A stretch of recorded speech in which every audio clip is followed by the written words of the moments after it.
আল্লাহ বলছে দুনিয়া তোমাদেরকে ধোঁকা দিল, দুনিয়া বহুজনকেই ধোঁকা দিচ্ছে।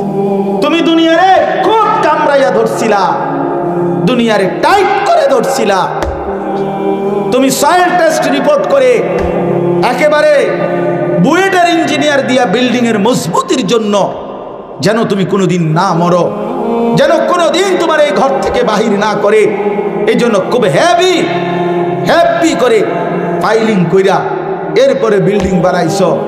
এভাবে দুনিয়ারে তুমি আঁকড়াইয়া ধরতে চাইছিলা। দুনিয়া সত্যি সত্যি একদিন একটা লাথি মাইরা তোমারে কবরে ফেলাইয়া দিয়া বলবে, বেঈমান, আমি যদি থাকতে দিতাম তাহলে তো তোর দাদারেও থাকতে দিতাম, তোর বাফাও থাকতে দিতাম, তোর পূর্বপুরুষকেও থাকতে দিতাম। আমি কাউকে থাকতে দেই নাই, কেউ মরতেও চায় নাই, তোরে থাকতে দেবো কেন? বেঈমান, কে তোরে বোকা বানাইলো? কে তোরে ধোকা দিল? তুই কেন আমারে আঁকড়াইয়া ধরলি? দুনিয়া তুই জানো না আমি এখানে কাউরে থাকতে দেই না? আমার দাদা মরলো কেন? বেকুবা ছিল এই কারণে। কে কথা বলেন না কেন মিয়া? আমার দাদা মরলো কেন? বেকুবা ছিল দেখে নাকি? আমার বাপ মরলো কেন? বেকুবা ছিল এই কারণে না? আমনে সালাক, আমনে মরতেন না, মরতেন না। যুবক, তোমার জওয়ানি শেষ হইতো না। তুমি কি ভাবছো এ সবসময় শরীর এরকম টান টান সুঠাম মজবুত দেহ থাকবে না? এমন হবে না আর কোনোদিন। ওই বুড়ো মুরব্বী, বুড়ো মানুষ, ওই চাচা দাদা, তাদের মতো ঢিল রাধা শরীর আর হবে না। আর অতটুকুরও তো নিশ্চয়তা নাই। কোরআনুল কারীমের মধ্যে আল্লাহ বলছেন, কি সুন্দর আয়াত শুনেন। আল্লাহ বলছে, ওয়া নুকিররু ফিল আরহামে মা নাশাউ ইলা আজালিম মুসাম্মা। আমি মায়ের পেটে একটি নির্দিষ্ট সময় বাচ্চাটাকে রাখি। সুম্মা নুখরিজুকুম তিফলান, অতঃপর শিশু আকারে বাচ্চাটাকে মায়ের পেট থেকে বের করি। সুম্মা লিতাবলুগু আশুদ্দাকুম, অতঃপর ধীরে ধীরে তাকে সুঠাম মজবুত বড় স্বাস্থ্য মানে শরীরের শক্তি দিতে থাকি। আচ্ছা, এখানে এসে আল্লাহ বলতেছে এ দিতে থাকি, সামনের দিকে নিতে থাকি বাচ্চাটাকে। তবে এখানে এসে আবার দুইটা হয়, অমিনকুম মাইয়ুতাওয়াফা মিন ক্বাবলু, কাউকে কাউকে এই আগাইতে আগাইতেই মৃত্যু দিয়া কবরে নিয়ে যাই। আর অমিনকুম মাইয়ুরাদ্দু ইলা আরযালিল উমর, আর কাউকে কাউকে চূড়ান্ত বৃদ্ধ একবারে দুর্বল বুড়া পর্যন্ত নিয়ে যাই, কিন্তু সবাইকে না, সমানভাবে না। আমার দাদা বুড়ো হয়েছে দেখা আমি বুড়ো হব তার কোনো নিশ্চয়তা নাই। আল্লাহ বলছে, এই জন্য সব জওয়ান বুড়া হয় না। একজন বিশ্ববিখ্যাত বুজুর্গ ছিলেন হযরত হাসান বসরি রাহমাতুল্লাহি আলাইহি। তিনি একদিন যুবকদেরকে লক্ষ্য করে বলছিলেন, ইয়া মাশারাশ শাবাব, যুবক ভাইরাও শোনো। তিনি বলছেন, হে নওজওয়ানরা শোনো, ইন্নাজ যারআ কাদ তুদরিকুহুল আহাতু ক্বাবলা আন ইয়াবলুগা। উনি বলছে বহু ধান, বহু ফসল, বহু ফুল পরিপক্ক হওয়ার আগেই, পূর্ণতায় পৌঁছবার আগেই রোগ ব্যাধি জীবাণু ইত্যাদি কিছুর কারণে ঝরে যায়। মনে রেখো, ঝরে পড়ে। এক গাছের মধ্যে যত মুকুল ধরে তত পরিমাণ আম হয় না, হয় কি ভাইয়া? তো এটাই উনি বুঝাইলেন, এটাই উনি বুঝাইলেন। মানুষ যে পরিমাণ ধান লাগায় ওই পরিমাণ ফসল উঠে না। উঠে ফসল না। এই জন্য তিনি বলছেন, যুবক ধোঁকা খাইও না। আবার মুরব্বীদেরকে বলছেন, ইয়া মাশারা শুয়ুখ, হে মুরব্বী বৃদ্ধগণ, হে বুড়োগণ। কি বললেন? উনি প্রশ্ন করছে বয়স্কদেরকে, যে প্রশ্ন করছেন, মা ইউনতাজারু বিজ্জারঈ ইযা বালাগা, কয় যে কোন ধান যদি পাইকা যায়, বলেন তো আর কাজ কি বাকি থাকে? জিজ্ঞাসা করছেন হাসান বসরি রহমতুল্লাহ। বয়স্ক লোককে বলছে, বয়স্কদেরকে, যে ধান যখন পাইকা যায় তখন আর বাকি থাকে কি? অন্ত কি বাকি থাকে? কথা বলেন না, কি বাকি? হ্যাঁ, ক্বালু আল হাসাদ। তো কিতাবে আছে যে ওই মুরব্বীরা বয়স্করা বলল যে আর কাটাটা বাকি থাকে। তিনি বললেন, ঠিক, আপনারা বয়স্ক, আপনাদের আর মরণটা বাকি, আর মরণটা বাকি, কাটাটা বাকি। কাজেই আপনারাও হায়াত কাজে লাগান। যুবক, আপনিও হায়াত কাজে লাগান। আপনাদের কাছে আমি অনুরোধ করছি, আমার এই আয়াতের মূল বক্তব্য এই কথাটাই। আল্লাহ তাআলা বলছেন, বান্দা এবার আয়াতের মধ্যে আসেন, ইন কুনতুম তুহিব্বুনাল্লাহ, যদি তোমরা আল্লাহকে ভালোবাসতে চাও। এই কথার আগে একটু ব্যাখ্যা করেন। এক মুমিন, এক মুসলমান, আমরা যারা এখানে বসছি আলহামদুলিল্লাহ, আমরা সবাই নিজেকে মুমিন পরিচয় দেই কিনা? কথা বলেন না কেন? সবাই বলি তো না? এক মুমিন, এক ইমানদার যে নিজেকে মুমিন পরিচয় দেয়, কোরআনুল কারীমের মধ্যে আছে, আল্লাহ তাআলা বলছেন সেই মুমিনের নিকটে, সেই ইমানদারের কাছে সবচেয়ে প্রিয় জন, সর্বোচ্চ ভালোবাসার জন হবে আল্লাহ। কে? মুমিনের প্রথম ভালোবাসা আল্লাহর প্রতি। মুমিনের প্রথম ভালোবাসা কার প্রতি? আবার বলেন, কার প্রতি? এটা কোরআনের আয়াত, কোনো ঠেলাঠেলির কিছু নেই, ধাক্কাধাক্কির কিছু নেই, সরাসরি কোরআনের আয়াত। ওয়াল্লাযীনা আমানু আশাদ্দু হুব্বান লিল্লাহ, সাফ আয়াত। মানে আপনি যদি বলেন আমি চোখ বন্ধ রাখছি, আমি তুফান দেখছি না, ঝড় দেখি নাই আমি, তাই বলে ঝড় থামবে, তার মানে আপনি মাথা নোয়া ফেললেই, আপনি যদি বলেন আমি খেয়াল করলাম না আর কি, হুজুরের কথা পাত্তা দিলাম না আর কি, ওলামায়ে কেরামের কথা গুরুত্ব দিলাম না আর কি, খোদার কসম বন্ধু, এই কারণে আখিরাতের বিচার, কবরের শাস্তি বন্ধ হবে না। হ্যাঁ, চালাক মনে করেন না নিজের, চালাক মনে, মুরব্বীদেরকেও বলি, জওয়ানদেরকেও বলি, চালাক মনে করেন না কেউ কাউ। বাদ দুগা ঠিক মতো খাইতে এলে নিজেরে বুদ্ধিমান ভাববেন না। হ্যাঁ, 3 ফুট বিদেশ, আর কি তা আপনার আর সমস্যা কি? সাদুয়ানে গপ মারে, বিড়ি খায়, বন দিয়া চা দিয়া ভিজাইয়া খায়, বাহ, গপ কি! এক একজন গফের ছুটে দোহানের বাকি মানুষ কাঁপে। উনি বিশাল বেটা, সফল উনি, ওনার 3 ফুট বিদেশ, বাইরে বিল্ডিং করে ফেলছে, ফার্নিচার সব কিনা হয়ে গেছে, বাজার সদাই করে আরামসে খাইতেছে, মাশাআল্লাহ। মানে চাচার ফুর্তি। দুনিয়াতে যে জন্য আসছিলাম, আমার দুনিয়াতে আসা সার্থক। আসছিলাম 3টা ফুট বিদেশ পাঠাইতাম, আল্লাহর রহমতে 10 জনের দোয়ায় ফুট বিদেশ পাঠাইছি, মেয়েগুলারে বিয়ে। কেন এমন হয়ে গেল? কেন এমন হয়? দাদির গায়ে বোরখা দেখা যায়, কিন্তু নাতনির গায়ে বোরখা নেই। কেন এমন হয়ে গেল? দাদি বা মেনে নিল কেন, আর নাতনি বা শিখল কি? বলে আজকে আমরা যখন নিজেকে অতি আধুনিক মনে করতে শুরু করছি, খুব বেশি যখন হ্যান্ডসাম, স্মার্ট, নিজেকে খুব রুচিশীল, খুব ফিটফাট মনে করতেছি, কিন্তু বাস্তবতা হলো এই ফিটফাট, এই স্মার্ট, এই হ্যান্ডসাম, যাই বলি, সাজগোজ, সব তো আমরা নিচ্ছি বেঈমানের কাছ থেকে। হয় কোনো ইহুদি, নয় কোনো খ্রিস্টান, নয় কোনো নাস্তিক, নয় কোনো মুরতাদ, নয় কোনো হিন্দু বৌদ্ধ, আর নাই তো কোনো দিন মানে না, আল্লাহ মানে না, মুসলমানের নামধারী পরিচয়, কিন্তু আল্লাহর নাফরমান, পাপী, এরকম কোন ফাসেক, ফুজ্জার, অবাধ্য কোন নাফরমানের চলন বলন আমাদের বুড়া মানুষ থেকে জোয়ান মানুষ, নারী কিংবা পুরুষ, সবার জীবনে এটাই আমাদের কাছে প্রিয়, এটাই আমাদের কাছে। চাচাও মাইনা নিছে, সন্তানও মাইনা নিছে। আফসোসের বিষয়, আফসোসের বিষয়।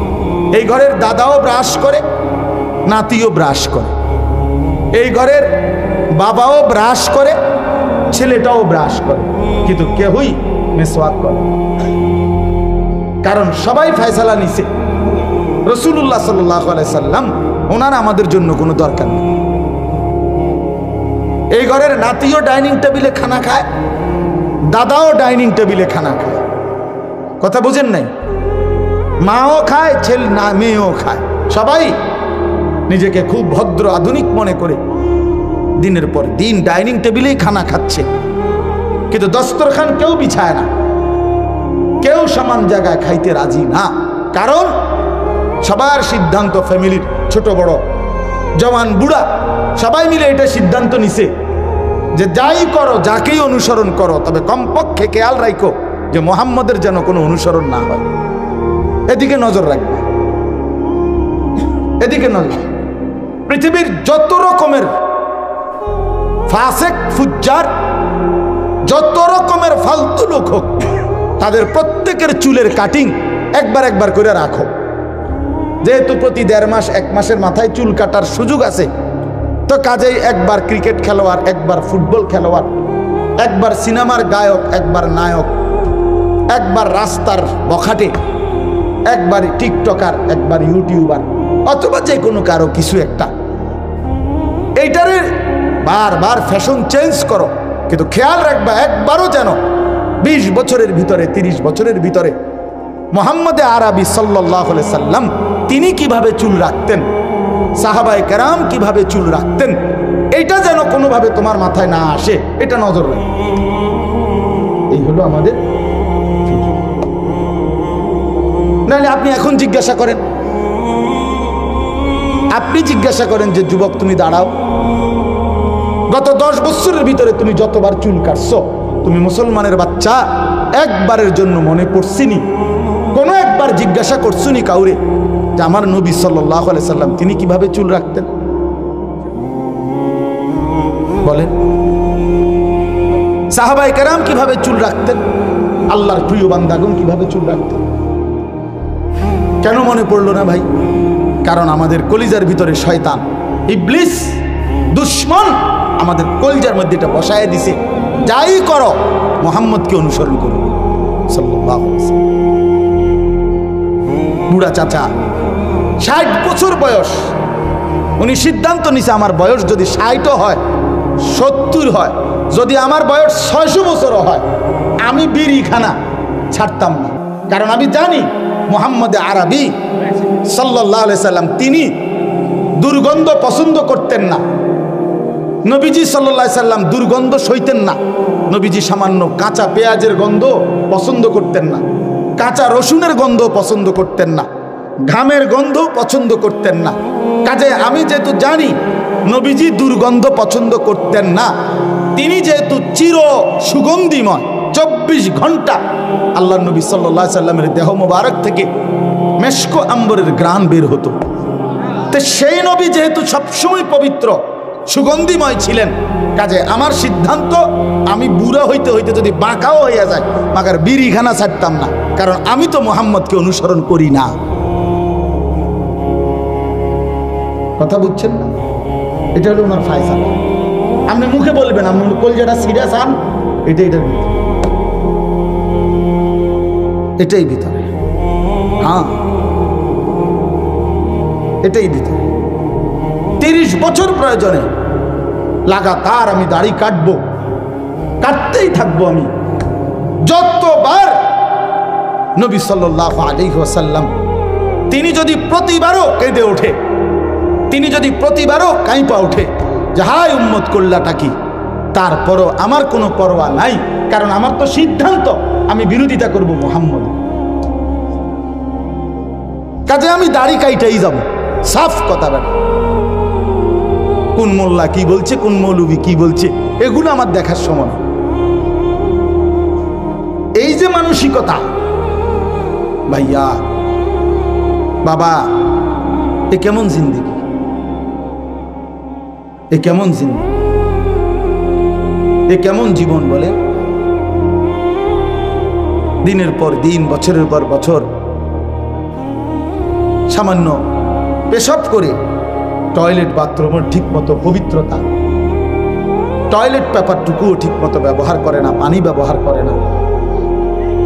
অথচ নবী সাল্লাল্লাহু আলাইহি ওয়াসাল্লাম স্পষ্ট বলছেন, লা তুকবালু সালাতুন বিগাইরি তুহুর, পবিত্রতা অর্জন ব্যতীত কোনো নামাজ কবুল হয় না।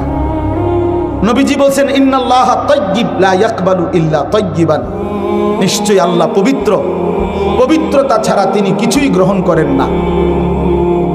নবী সাল্লাল্লাহু আলাইহি ওয়াসাল্লাম বলছেন আত-তুহুরু শাতরুল ঈমান, পবিত্রতা ঈমানের অংশ কিংবা অর্ধাংশ। নবীজি বলছেন মিফতাহুস সালাতে আত-তুহুর, পবিত্রতা নামাজের চাবি। নবী সাল্লাল্লাহু আলাইহি ওয়াসাল্লাম এতভাবে বলছেন, কোরআনুল কারীমের মধ্যে আছে, কোরআনে আল্লাহ বলছেন বান্দা তুমি যদি পেশাব করে, পায়খানা করে অথবা বীর্যপাত হওয়ার কারণে গোসলও ফরজ হয়, যদি তোমার পানি না মেলে, কোনোভাবে পানির ব্যবস্থা হচ্ছে না, প্রয়োজনে মাটি দিয়ে তায়াম্মুম করো, ফাতায়াম্মামু সাঈদান তাইয়্যিবা, মাটি দিয়ে তায়াম্মুম করো। যদি বলি আল্লাহ মাটি দিয়ে সামান্য একটু মুখ মুছলে মাটি আর হাত মুছলেই সারব পবিত্রতা, একেবারে এত তাড়াহুড়ার কি আছে, পানি মিলুক পরে চিন্তা করুন। আল্লাহ তাআলা কোরআনে বলছে বান্দা প্রয়োজনে মাটি দিয়ে হলেও পবিত্রতা অর্জন করো। কেন জানো? আমি আল্লাহ সারাক্ষণ আমার বান্দাকে পবিত্রই দেখতে চাই। ওয়ালাকিন ইউরিদু লিইউতাহহিরাকুম, আমি আল্লাহ চাই তোমাদেরকে পবিত্র দেখতে, পবিত্র দেখতে। আল্লাহ যেন বলে বিশ্বাস করো বান্দা, তোমার শরীর নাপাক থাকুক, আমি এটা মোটেই পছন্দ করি, আমার একদম ভাল লাগে না, এটা একদম ভাল লাগে। তুমি পেশাব করে পানি নিবা না, টয়লেট পেপার ব্যবহার করবা না, তুমি এরকম অপদার্থ, এরকম ফালতু, এটা তো আমি কোন মুসলমানের জন্য আমি আল্লাহ এটা পছন্দই করি। যে আমার বান্দা, আমার মুমিন, আমার ইমানদার বান্দা, ওই এরকম ফালতু হবে কেন, ওই এত বাজে হবে কেন, এরকম হবে কেন? আজ আমাদের সন্তানদের নিজেরা ফ্যাশন মানে কি, সারাক্ষণ চুলিটারে মাথার মধ্যে এটারে কোন রকম একটা কাটিং বানায়, এটারে শুধু ঘুরায়, মানে এর চাইতে বড় ছাগলামি আমি অনেক চিন্তা করে দেখছি, মানে এর চাইতে বড় প্রতিবন্ধিতা আর কিছু হইতে পারে না, যে নিজেই বড় রাইখা নিজেই ডারে বিকট বিদঘুটে আফ্রিকান জঙ্গলের মতো কোন প্রাণীর মতো চুল বানায়, আবার নিজেই ডারে একবার এদিকে ফিরায় একবার। আমার কাছে মনে হয় এই প্রতিবন্ধী, তার মানসিক সমস্যা আছে, সে সুস্থ না, স্বাভাবিক। আপনি পরীক্ষা করে দেখেন, নাহলে তুমি বাড়াইয়া দিলে আবার তুমি এটা ফিরাও কেন, আর ফিরাইলে এটা এরকম বাড়াইলা কেন? কথা বুঝেন নাই আমার, এটা যে তো তোমার অসুবিধাই করতে আছে, তো এটারে আগে কাটতে লাও। আর যদি বলে না অসুবিধা করে না আমার, তো এটারে ফিরাও কেন প্রত্যেকবারে? এটা ব্যারামটা কি তা তোমার? একজন ভাই যুবক উত্তর দাও ভাই, দেও এখন বলো যে কি কারণ হবে ভাই? এটারে ফ্যাশন বলে যে হাতের এমনি লারণ, চুল লারণ, এটা পৃথিবীর, আমরা হুজুরদের বই বাদ দেন, স্কুলের কলেজের ইউনিভার্সিটির পৃথিবীর কোনো গবেষকের কারো কোনো বইতে কথা আছে যে গবেষণায় প্রমাণিত হয়েছে একটি যুবকের সৌন্দর্য ফুটে ওঠে যখন সে চুল বারবার পিছনের দিকে বাড়ি মারে? এরকম কোনো তথ্য আছে কি না কোথাও? থাকলে আমার জানার দরকার। বলেন না, কিরে বাপ বলে? পাগলামিরও তো একটা সীমা আছে। বোকা বুঝি এত বোকা হয়, নির্বোধ বুঝি এত নির্বোধ হয়। আল্লাহ নবী সাল্লাল্লাহু আলাইহি ওয়াসাল্লাম স্পষ্ট বলছেন, আল মুমিনু গিররুন কারীম, মুমিন সাদা সিধা হয়, মুমিন ভদ্র হয়। আরেকটা আজীব সুন্দর কথা বলছে নবীজি, লা ইয়াখদাউ ওয়া লা ইউখদাউ, মুমিন ধোঁকা দেয় না কাউকে। আবার বলছে নবী ওয়া লা ইউখদাউ, মুমিন কারো দ্বারা ধোঁকাও খায় না। বুঝেন নাই? ইমানদার কাউকে কি দেয় না? ধোঁকাও দেয় না। আবার ইমানদার কারো দ্বারা কি খায় না? ধোঁকাও খায়। মুমিন এত বেকুব হইতে নাই, ইমানদার এত বেকুব হইতে নাই। আমারে চালাইতেছে আরেকজনে, কিল্লেগা? আমার আত্মমর্যাদা কোথায়? আমার আত্মসম্মান কই? আমার গায়রত কোথায়? আমার আত্মপরিচয় কোথায়? আমি একবার ক্রিকেট খেলোয়াড়ের মতো, একবার ফুটবল খেলোয়াড়ের মতো, একবার সিনেমার নর্তকীর মতো, একবার নাটকের অভিনেতার মতো একবার ইউরোপের কোনো খেলোয়াড় কাফের মুশরিক বেঈমান তাদের মতো আমি আমাকে বারবার সাজানো ঘুরাই ফিরাই, এক একবার এক এক রং এক এক ঢং ধরি, এই ছলনাময়ী এক এক সময় এক এক রং ধরে, এ তো মুমিনের সিফাত হইতে পারে না, এটা তো ইমানদারের পরিচয় হইতে পারে না দোস্ত। এই জন্য বাবারা আপনাদেরকেও প্রত্যেকেই আগে এই কথা বুঝেন, এইটা দয়া করে বুঝেন আগে। আমি এই জন্য বলছি আগে দিল থেকে আমার কথাটা যারাই শুনতেছেন মনোযোগ দিয়ে শুনেন। কয়জন শুনেন আমার এই নিয়ে কোনো টেনশন নেই, কয়জন পাত্তা না দিলেও আমার কোনো সমস্যা না, আমি একজন শুনবো, কেউ না শুনলে আমারটা আমি কয়ে যাই, আমার সওয়াব, এই যে কোনো সমস্যা, এই জন্য চিন্তাও করি। জনপ্রিয়তার ধোঁকা, আসমানওয়ালা গ্রহণ করা সেটা হলো সফলতা। কথা বোঝেন নাই? জনপ্রিয় ঠিক আছে সব, কিন্তু মালিক নিল না, আল্লাহ তাআলা গ্রহণ করলেন না, তো কি ফায়দা? এই জন্য দয়া করে আমরা প্রত্যেকে ইনসাফের সাথে আগে এই কথাটা বুঝেন ভাইয়া। এখানে যে কয়জন বসছেন, বাবারা, চাচারা, বন্ধুরা, ছেলেরা, এ কথা দিল থেকে ভাইয়া বুঝো যে কোরআন এবং সুন্নাহ আমার জন্য, আপনার জন্য, হেদায়েতের জন্য। আল্লাহ কোরআনে বলছেন যালিকা হুদাল্লাহ ইয়াহদি বিহি মান ইয়াশা। আল্লাহ নিজে বলছে, শোনো বান্দা, এই কোরআনই হচ্ছে আমি আল্লাহর পক্ষ থেকে হেদায়েত। ইয়াহদি বিহি, খোদার কসম আল্লাহ বলছে, আমি কেবল এই কোরআন দ্বারাই যাকে ইচ্ছে করি হেদায়েত দিয়ে থাকি।